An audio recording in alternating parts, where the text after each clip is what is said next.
Queridos, pastor Michael pediu para mim, para que eu pudesse falar para os irmãos sobre o projeto evangelístico discipular da Convenção Batista Brasileira, que é liderado ou capitaneado pela Junta de Missões Nacionais e tem inundado todo o nosso Brasil Batista.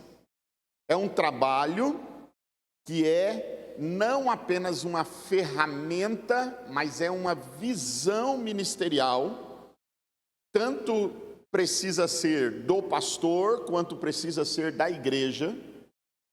Se o pastor não entender a visão, não tem como a igreja caminhar na visão, e se a igreja não entender a visão, não tem como o pastor caminhar sozinho na visão que nós chamamos visão de igreja multiplicadora.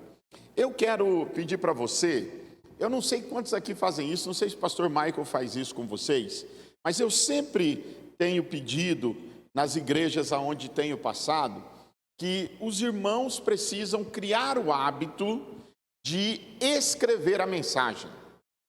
Precisam criar o hábito de escrever o tema, os pontos da mensagem, o texto da mensagem. E hoje em dia está muito fácil, porque além do caderninho tradicional que a gente pode usar, nós temos aplicativos no celular, que são aplicativos que nos permitem escrever e arquivar assim muita coisa. Muita coisa. De vez em quando a gente mudava de uma casa para outra, quando eu era pequeno, a gente tinha que jogar muita coisa fora e ia lá um monte de caderninhos de anotações e a gente perdia algumas coisas nesses caderninhos. Então, nós temos muitas opções, irmãos, para que você possa rememorar, relembrar aquilo que tem sido ministrado na tua igreja, para a sua vida. E nessa noite, falando sobre igreja multiplicadora, eu quero falar sobre a casa de um crente. Escreve aí, esse é o tema da mensagem. A casa de um crente. Por que eu quero falar sobre a casa de um crente? Porque a visão de igreja multiplicadora, de repente, se quiser deixar aqui, a visão de igreja multiplicadora depende do envolvimento dos crentes. E na visão de igreja multiplicadora, nós não chamamos simplesmente as pessoas de crentes, porque tem um texto na palavra de Deus que diz que crer até o diabo crê. E aí, se nós falarmos assim, olha, a visão de igreja multiplicadora é a visão dos crentes, até o diabo pode entrar na visão. É verdade. É o que a Bíblia diz. Mas nós não trabalhamos com crentes na visão de igreja multiplicadora. Nós trabalhamos com o quê? Discípulos. Na visão de igreja multiplicadora, nós trabalhamos com discípulos. Por que nós trabalhamos com discípulos?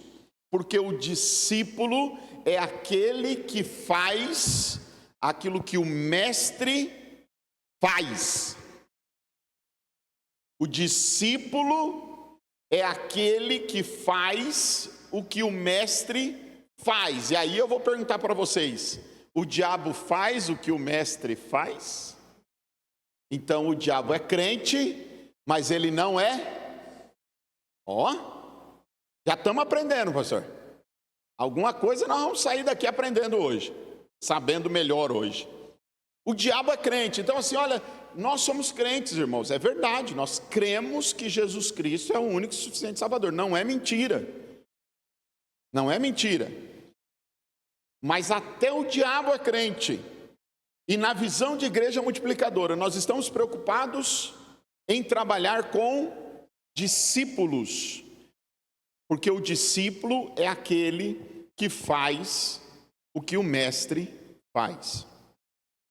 A visão de igreja multiplicadora é a visão de uma igreja que multiplica discípulos. Quem é a igreja? A igreja somos nós. Então, a visão de igreja multiplicadora é a visão de discípulos multiplicando discípulos. Gente que segue a Jesus, que serve a Jesus, que luta para fazer o que Jesus faz, buscando outras pessoas que queiram também buscar a Jesus como nós buscamos. Então, nós precisamos que a visão de igreja multiplicadora comece dentro da sua casa. Não é aqui dentro da igreja, mas é dentro da sua casa. A visão de igreja multiplicadora precisa começar dentro da sua casa. Por isso, a mensagem de hoje chama-se A Casa do Crente. Abra sua Bíblia em João, capítulo 12. Nós vamos ler 3 versículos. É uma mensagem bem batista. Aqueles que são batistas mais antigos, mais tradicionais, é uma mensagem bem batista. É tema, texto, 3 pontos, conclusão. Já fiz a introdução, vamos para o texto, os 3 pontos e a conclusão. Sermão batistinha, batistíssimo, né? João 12, de 1 a 3. Diz assim a palavra do Senhor. 6 dias antes da Páscoa, foi Jesus para Betânia, aonde Lázaro estava, a quem ele ressuscitara dos mortos. Deram-lhe, pois, ali uma ceia, e Marta servia, sendo Lázaro um dos que estavam com ele à mesa. E Maria, tomando uma libra de bálsamo de nardo puro, muito precioso, ungiu os pés de Jesus e os enxugou com os seus cabelos, e encheu-se toda a casa com o perfume do bálsamo. A primeira característica de uma casa de crente parece bobagem, mas está longe de ser. O texto diz que Jesus chegou na casa de Lázaro, Marta e Maria, e eles fizeram o que para Jesus? Comida. Crente gosta de comida, gente. Isso é o nosso negócio. Casa de crente tem que ter. Festa de crente tem que ter comida. Só que é interessante, olha só. Quando você colocar lá no texto, quando você for escrever os pontos da mensagem, você põe assim, ó. Visão do mundo, comida. Aí faz uma outra coluninha do lado e põe assim, visão espiritual.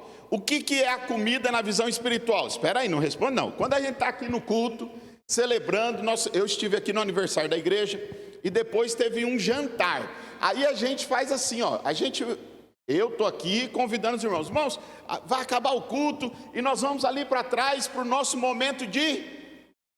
Opa, então comida aos olhos dos homens, mas aos olhos espirituais é o quê? Então na casa do crente não pode faltar comunhão. Se na tua casa está faltando comunhão, você está correndo o risco de estar numa casa que não é uma casa de crente ou uma casa de discípulo.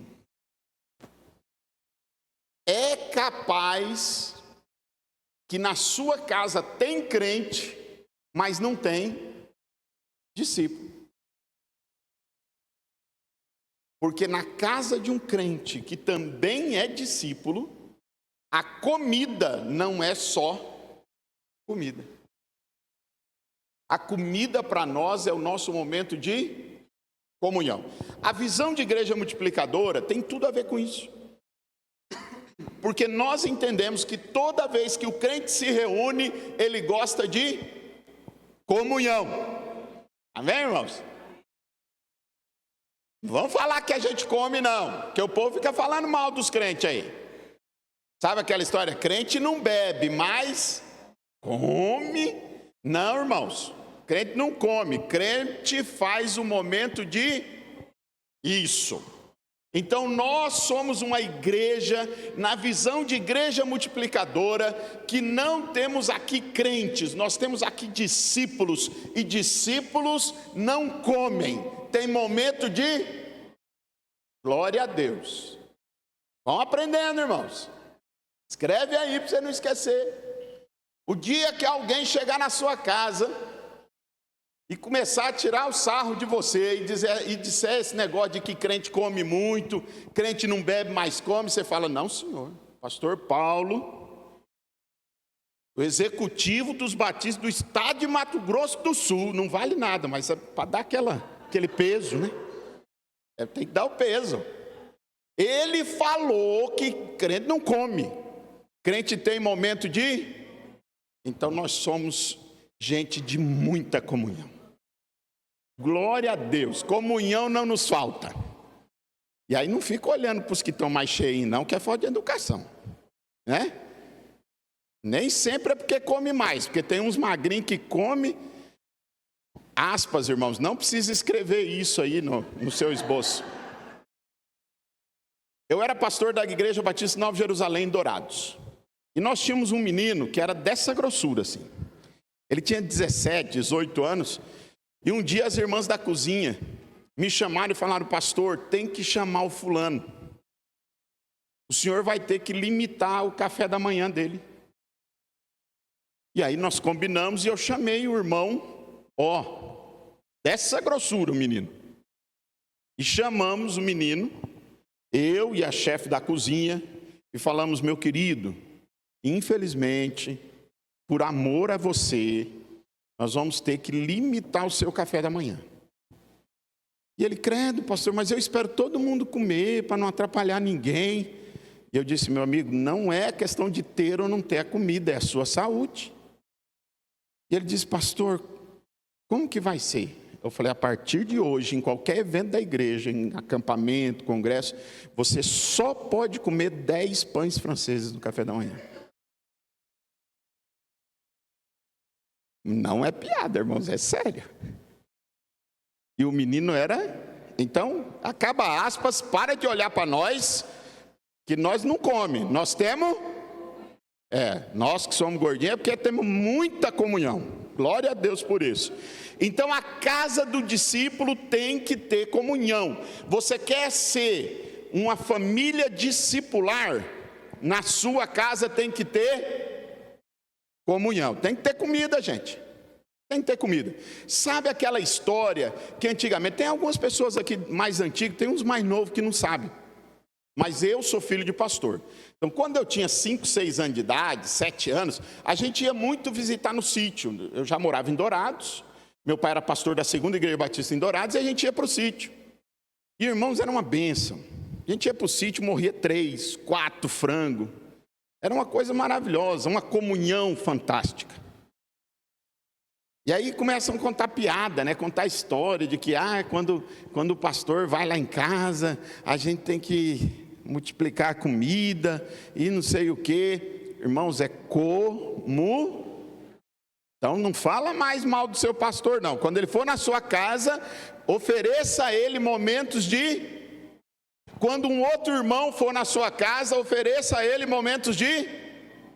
Quando você receber alguém que não seja da sua família, ofereça a ele momentos de... É isso aí. Mas tem mais coisa. Vamos para o segundo passo.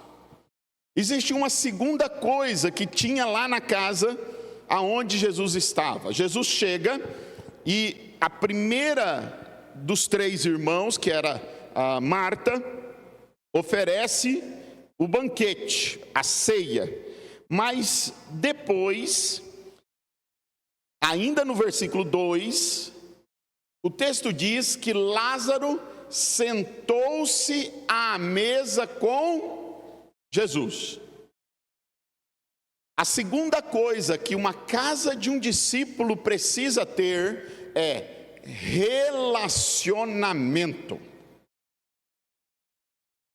Sabe o que é relacionamento, irmãos? Tereré. Quem toma tereré? Levanta a mão. A partir de hoje você não vai poder tomar mais tereré. Amém, irmãos? Estão entendendo a visão? Pega a visão, né? Assim que os pentecas falam. Pega a visão aí. Você não vai mais tomar tereré. Prepara a cuia, a erva, põe a bomba, água bem gelada, senta e fala: agora é o nosso momento de relacionamento. Acabou o tereré. Não tem mais tereré. Pastor, tem uns crentes preguiçosos que vivem tomando tereré. Não. Crente não toma tereré. Crente tem momento de relacionamento. Mas tem gente que não gosta de tereré. Uma coisa também famosa, além dos frangos que morria, era quando o pastor chegava em casa, tinha uma outra coisa para beber que todo mundo faz. Ninguém mais vai oferecer café para o pastor. A partir de agora, quando alguém for na sua casa, você vai oferecer para ele momentos de... Pastor, não muda nada. Muda tudo. Muda tudo. Calma que vocês vão entender, gente. Não fique com pressa. Calma, eu vou terminar a mensagem, eu não vou falar sobre tudo aqui, nós estamos começando. Mas vocês vão entendendo a visão, como muda a forma como nós vemos o mundo e como nós vemos a nossa pessoa, não mais como um crente, mas como um discípulo, querendo multiplicar discípulos. Pega a visão. Agora nós temos momento de relacionamento. A roda é o momento de nós conversarmos. O sentar à mesa era o momento da gente conversar. Quando eu era menor, a gente sempre sentava à mesa para comer. Era o momento da gente conversar. Meu pai começava a tratar dos assuntos importantes com a minha mãe à mesa. E depois, à medida que os filhos foram crescendo, os filhos começaram a participar das decisões da família, à mesa. Seja à volta da mesa, seja numa roda de tereré, seja tomando um cafezinho, a partir de agora, a nossa visão é que aquele momento é um momento de relacionamento. Não tem mais comida lá em casa, agora tem comunhão. Não tem mais tereré lá em casa, agora tem. É a hora de nós nos relacionarmos. E aí tem a terceira coisa. Agora, irmãos, sem essa terceira, você vai continuar tendo o tereré só como tereré, o café só como café, a comida vai continuar sendo só comida. Porque a terceira coisa é o momento em que Maria chega e despeja sobre os pés de Jesus, na sua casa, estava dentro da casa, não era no culto, não era na igreja, era dentro de casa, logo depois do almoço, ou da ceia da tarde, logo depois daquele momento de comunhão, logo depois daquele momento de relacionamento, Maria chega e despeja um bálsamo sobre os pés de Jesus. Na casa do discípulo, precisa ter TSD. Pegou a visão? T de tatu, S de sapo e D de dinamite. TSD significa tempo a sós com Deus. E eu vou dar um nome para isso que é bem conhecido nosso: consagração. Maria chegou aos pés de Jesus e despejou aquele bálsamo, aquele perfume caro. Aquele perfume custava 1 ano de salário. 1 ano de salário mínimo do trabalhador. Na nossa ideia hoje seria algo em torno de 16 mil reais. Irmãos, eu não compro perfume nem de 100 reais. Maria colocou um perfume nos pés de Jesus de 16 mil reais. Consagração, irmãos, custa caro. Eu não estou falando de dinheiro. Eu estou falando de dedicação, de tempo.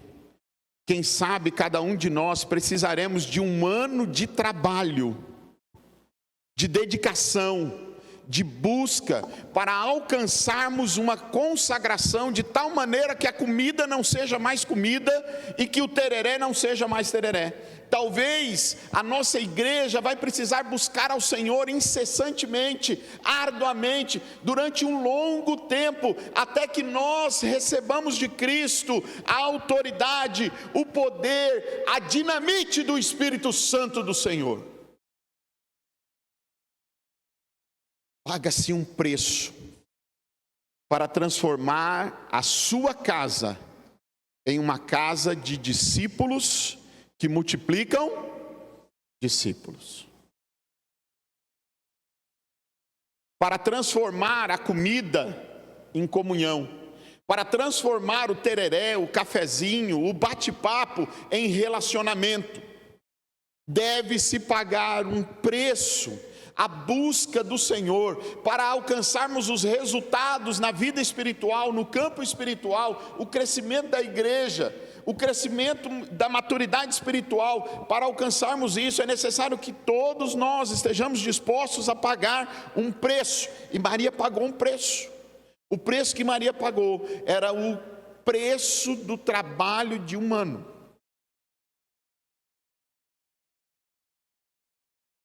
Ela trabalhou um ano para poder se consagrar diante de Jesus Cristo, para lavar os pés de Jesus com aquele bálsamo e enxugá-lo com seus cabelos. Sem a consagração, se nós não buscarmos a Deus, o tererezinho lá de casa vai continuar sendo só o tererezinho. O cafezinho vai continuar sendo só um cafezinho. A comida vai continuar só enchendo a nossa barriga. Não vai haver mudança na nossa história. E o que o crente muitas vezes não entende é que ele precisa sair do estágio de crente e passar para o estágio de discípulo. Nós precisamos deixar de ser crentes e passarmos a ser discípulos. Aqueles que multiplicam discípulos, que fazem aquilo que Deus deseja e que ensinam aos outros o que Deus deseja que eles façam. O texto é muito simples, mas a sua visão sobre o texto muda completamente a história do texto. Se você tem uma visão discipular, se você tem uma visão de multiplicação, você olha para o texto e fica pensando que Maria não simplesmente fez comida para Jesus. E agora eu vou explicar um pouquinho para vocês esses 3 pontos. Muita gente olha e fala: Maria estava fazendo comida. Não, Maria estava cuidando do coração de Jesus, porque Jesus vinha de Jerusalém. Irmãos, Jerusalém era uma coisa pavorosa para Jesus. Desculpa que eu vou falar um negócio que talvez frustre você, não é o meu objetivo, eu só quero que você entenda. Tem muita gente que fala assim: eu quero ir para Jerusalém, eu quero ir para Jerusalém. Eu não tenho vontade de ir para Jerusalém, porque Jerusalém foi o lugar onde Jesus mais sofreu. Não era legal para Jesus estar em Jerusalém, era ruim.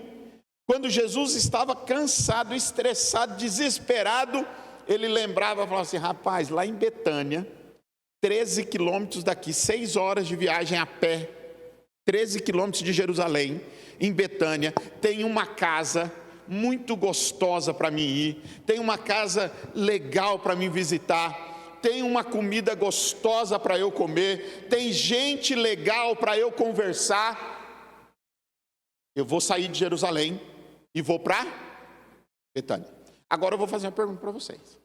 Quantas pessoas, quando estão angustiadas, desesperadas, olham para você ou pensam em você e dizem: vou para a casa do fulano, porque lá na casa do fulano tem uma comida gostosa, tem uma conversa agradável, aquela angústia que está no meu peito, aquela angústia que está no meu coração, ela vai ser arrancada, porque o ambiente daquela casa é sobrenatural. Quantas pessoas falam isso sobre a sua vida e sobre a sua família? Você não precisa me responder, mas a sua resposta já te diz se a sua casa é simplesmente uma casa de crente ou se é uma casa de discípulo. Antigamente, irmãos, prestem atenção. Antigamente, os nossos colegas de trabalho, quando tinham um problema, diziam: eu vou falar com fulano, porque fulano é crente. E o crente tem uma palavra equilibrada, tem uma palavra sábia, ele vai me ajudar. Hoje, as pessoas nem procuram mais o crente, porque o crente virou a mesma coisa do não crente. Agora, se você for um discípulo, as pessoas vão voltar a te procurar. Vão voltar a te procurar no trabalho. Vão voltar a procurar a sua casa. Elas vão bater na sua casa. E aí, a hora que elas baterem na sua casa, você vai fazer um bolinho de chuva e vai pôr à mesa aquele bolinho de chuva. Mas aquele bolinho de chuva, por mais simples que seja, será o bolinho de chuva mais importante da vida daquela pessoa que vai comer. Porque junto daquele bolinho de chuva existe a unção do Espírito Santo de Deus. Junto com o bolinho de chuva, você vai fazer um café. Para a gente não engasgar com o bolinho de chuva, bom café. Às vezes fica meio seco, bolinho de chuva. Um chá. Eu não tenho preconceito, mas pode ser café, chá, leite, suco. Eu sou uma pessoa desprovida de preconceito. E aí, aquele café não será mais café, será relacionamento. Porque a pessoa, ela até gosta do seu café, mas ela está ali porque ela quer ouvir palavras preciosas que você tem para dizer para ela. Mas isso só vai acontecer se você começar a dobrar o seu joelho e começar a buscar ao Senhor em oração. TSD. Você precisa dar tempo para Deus na sua vida. Você precisa procurar ao Senhor. Buscar-me-eis e me achareis quando me buscares. Jeremias 29.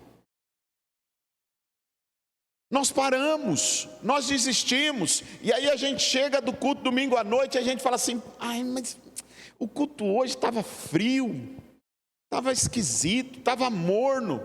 Não é o culto, irmãos. Quem que estava frio, morno e esquisito?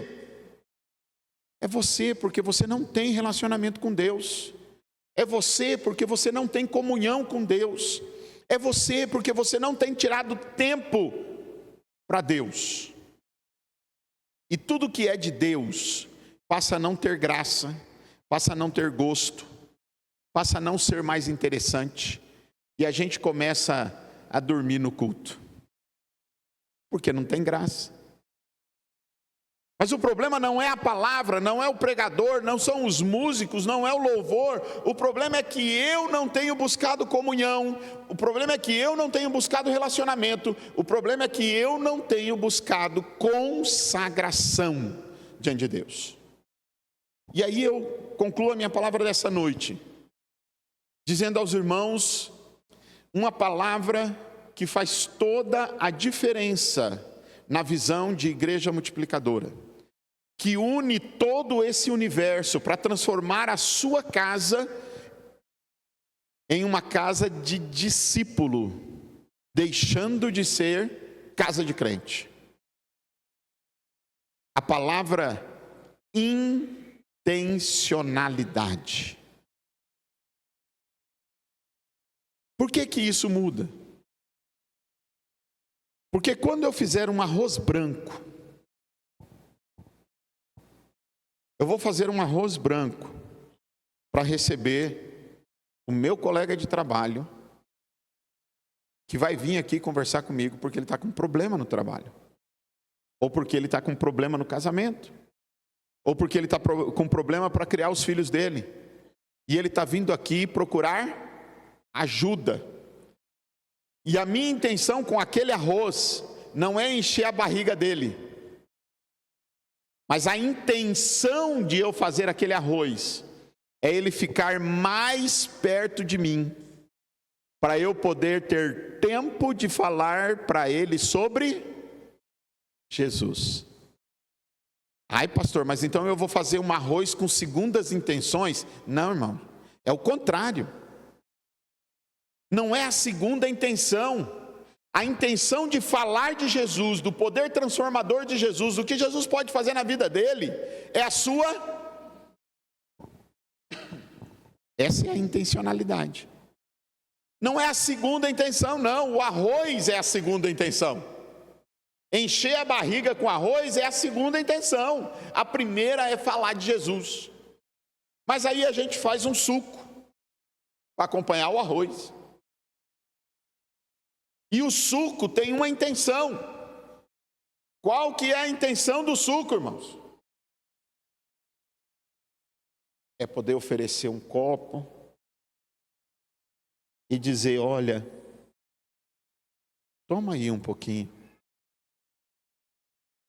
E vai tomando devagar, porque eu quero te contar uma história. A história de alguém que já sofreu por você, que já lutou para que essas lutas que você está lutando não fossem mais responsabilidades suas, para que você pudesse pegar essas lutas e colocar sobre as costas dele, sobre os ombros dele. Não é segunda intenção, irmãos, é primeira. A segunda intenção é dar um suco para ele. A visão do discípulo é intencional. Nós não viemos a este mundo para outra coisa. Paulo diz, escrevendo à igreja de Corinto, 2 Coríntios 5,14, que nós somos embaixadores de Cristo.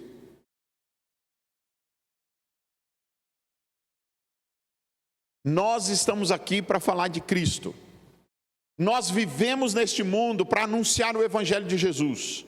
E nós paramos, nós começamos a viver nesse mundo não mais para anunciar Cristo, não mais para anunciar o Evangelho, mas nós começamos a viver nesse mundo para ganhar dinheiro, para comer melhor, para ter uma moto melhor, depois comprar um carro, depois comprar um carro melhor. E nós esquecemos que a intenção de estarmos aqui é ganharmos almas para Jesus. E nós deixamos de ser discípulos e passamos a ser crentes. Porque quando eu sou crente, eu entendo que a minha necessidade precisa ser suprida. E quando eu sou discípulo, eu entendo que tem um monte de gente lá fora, padecendo sem o amor de Cristo. E aí tudo que eu vou fazer, passa a ser com intencionalidade, com um propósito de ganhar almas e transformar vidas para Jesus. A visão de igreja multiplicadora é só isso. Aí existem muitas maneiras, muitas formas de se trabalhar isso. Mas eu quero que você saia daqui nessa noite entendendo só isso por enquanto. Que lá na sua casa, onde você mora, precisa ter comida. Pastor, mas tem que ser churrasco? Não, irmão, não precisa. Pode ser um arroz branco, com ovinho em cima. E aí você pergunta para a pessoa, você gosta de gema mole, gema dura? Interessa se é gema mole ou gema dura? Não, irmão, é Puxa, rapaz, você gosta de gema dura igual eu? Eu também gosto. Ou se ele gostar de gema mole, puxa, rapaz, você sabe que eu não sou chegado em gema mole. Por que você gosta de gema mole? Relacionamento, irmãos. Puxa a conversa. Traz a pessoa para perto de você. Intencionalidade. Mas pastor, até no ovo frito? Até no ovo frito. Porque nós viemos aqui para comer ovo. Nós viemos aqui para falar de Jesus. E comer ovo serve para falar de Jesus. Porque o ovo é vida. É o início da vida. E quem nos deu vida? E vida vai surgindo. Vai aparecendo. O que você quer para a sua vida? Você quer estagnação? Ser crente? E aí você vai para o céu. E você vai chegar lá no céu. E Jesus vai perguntar para você: por que você vai para o céu? Por que você merece entrar no céu? Não, porque eu aceitei Jesus como Senhor. É bonito falar, né? Olha que lindo. Não, porque eu recebi Jesus como Senhor e Salvador da minha vida. Glória a Deus, pode entrar. Aí chega no segundo estágio, na segunda porta do céu. Ele fala assim: tem umas coroas aqui. Como que é a sua? Quantas pedrinhas tem na sua coroa? Aí você fala: mas eu aceitei Jesus como Senhor e Salvador. Não, essa fase já foi lá na outra porta. Estamos na próxima. Vamos, filho, evolui, vai para a próxima. Você vai ficar só nisso? Só em aceitar a Jesus? E quantas pessoas que trabalham com você, que estudam com você, que estão vivendo uma vida destruída por Satanás, que nem sabem que você tem a resposta para a mudança da vida deles. Vamos baixar nossas cabeças, vamos orar. Pai, em nome de Jesus, nós somos servos do Senhor. E nós não queremos ser só crentes, nós queremos ser discípulos teus. E queremos ser discípulos multiplicadores, discípulos que multiplicam discípulos. Também não queremos, ó Deus, ganhar mais crentes, nós queremos ganhar discípulos, que eles também sejam multiplicadores de outros discípulos. Pai, nos ajude a entender que tudo aquilo que o Senhor abre de portas para nós tem uma intenção. E não é a segunda intenção, é a primeira intenção. A intenção de nós anunciarmos Jesus como Senhor e Salvador, como aquele que pode transformar a vida daquele com quem nós estamos falando, mas pode transformar a vida dos seus familiares todos. E aí haver uma grande multiplicação de discípulos nesta igreja, para a glória do Senhor. Em nome de Jesus, ó Deus, que um arroz com ovo se torne um grande e poderoso objeto de evangelização dessa igreja. Que o cafezinho se torne potencialmente um objeto evangelístico, destruidor das setas de Satanás. Que o tereré se torne um relacionamento profundo de cuidado, de amor e carinho para transformar vidas, mas que tudo isso seja possível, porque esta igreja tem buscado ao Senhor, tem se consagrado ao Senhor, tem se entregue ao Senhor e tem se dedicado a buscar ao Senhor intensamente. Em nome de Jesus, ó Pai, abra as portas, mostra-nos as oportunidades, porque o Senhor tem nos dado, mas às vezes nós não olhamos, nós não enxergamos, nós não entendemos. Faça-nos entender, tendo intimidade com o Senhor, as oportunidades que o Senhor tem nos dado, para ganharmos almas para o Senhor, e que não sejam apenas crentes, mas sejam discípulos, multiplicadores de discípulos. Pai, nós estamos começando a implementar a visão de igreja multiplicadora aqui na nossa igreja. Em nome de Jesus, ó Pai, nos capacita a entendermos a visão, a buscarmos intensamente no Senhor essa visão e a praticarmos aquilo que o Senhor espera de nós, tão somente através dos ensinos da Tua Palavra. É a nossa oração, em nome de Jesus. Amém. Amém.